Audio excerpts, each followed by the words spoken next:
big picture wise, when you hear people, whether it's on the radio, whether it's a visiting media, even if it's somebody on the beat who says, well, the Bears have to know by the end of 22 what they have in Justin Fields, what's your immediate reaction and how do you respond to that idea? Good luck. Good luck Right, is my reaction. I think it's right. impractical.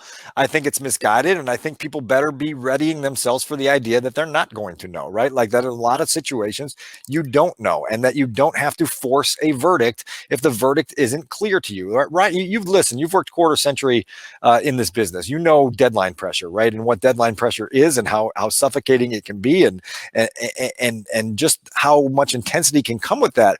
Well, you don't have to create a deadline that is artificial, right? And I think this idea that January 10th is this artificial deadline for when the Bears absolutely have to know whether Justin is their quarterback of the future or a guy they got to get rid of is crazy, right? Like it's just crazy to me because what we've seen through 12 starts, now ideally we're going to get 15 more before the end of this year, is that this is going to be a roller coaster. That there are going to be moments of brilliance that say, yep, that's it. That's the guy. That's the playmaking prowess that tells you he's the guy, followed by 2, 3, 4, where you say, boy, they lost a game that they should have won. They made errors that they shouldn't have made.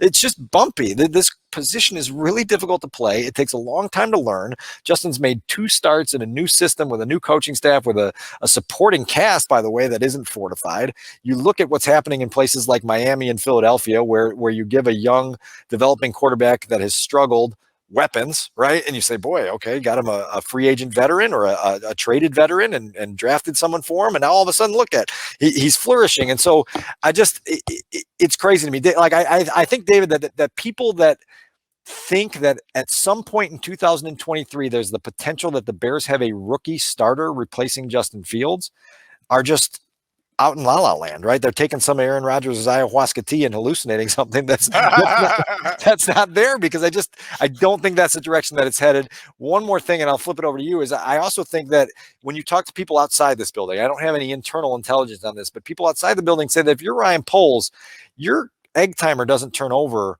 until you take the next quarterback, right? Or until you make your investment in Justin as your next quarterback, right? And sign him with an extension. And so why rush that, right? Like, why suddenly start the timer on yourself when you don't have to, right? Like, why not just buckle in, be patient through this year, through much of next year, and then you can come to a much more informed conclusion on a decision that obviously is going to shape the future of your franchise for a decade or longer. And the most recent example to support that final point is Ryan Pace. The heat intensified on him once it was clear that Mitch Trubisky was not the guy. Right. And so that's what you have to remember. Even though you may have repressed those memories, you have to kind of keep that in mind. Look, I understand, and I thought it was very interesting. We had Ross Tucker as a guest on the Mully and Haugh show on Thursday morning, and he scoffed at the idea that, boy, the 2023 draft class quarterback is so great that they're going to be better. Any alternative might be better than Justin Fields if he goes in the direction that a lot of people expecting him not to develop expect him to go. And I thought that was interesting because he has no stake here locally, and I think that he's looking at it objectively, and he's saying a lot of the things you're saying about the quarterbacks who are going to be in the 2023 class were the things that you were saying about Justin Fields when he was dominating at Ohio State. So right. Just remember those things. And okay, so you're right. What we need to do is we could get to week 18 and we could know for sure, and that's still plausible. We could know that he is either overmatched or we could know that he is the guy. But we don't know that in week 3 as it approaches. And I think that's the one thing that we have to continue to keep preaching to the choir or reminding people is that they're going to be in baseball. Theo Epstein said success is not linear, and you're not going to see that be the case with Justin Fields, especially with a team that is going to struggle to score touchdowns like the Bears are going to struggle to score touchdowns.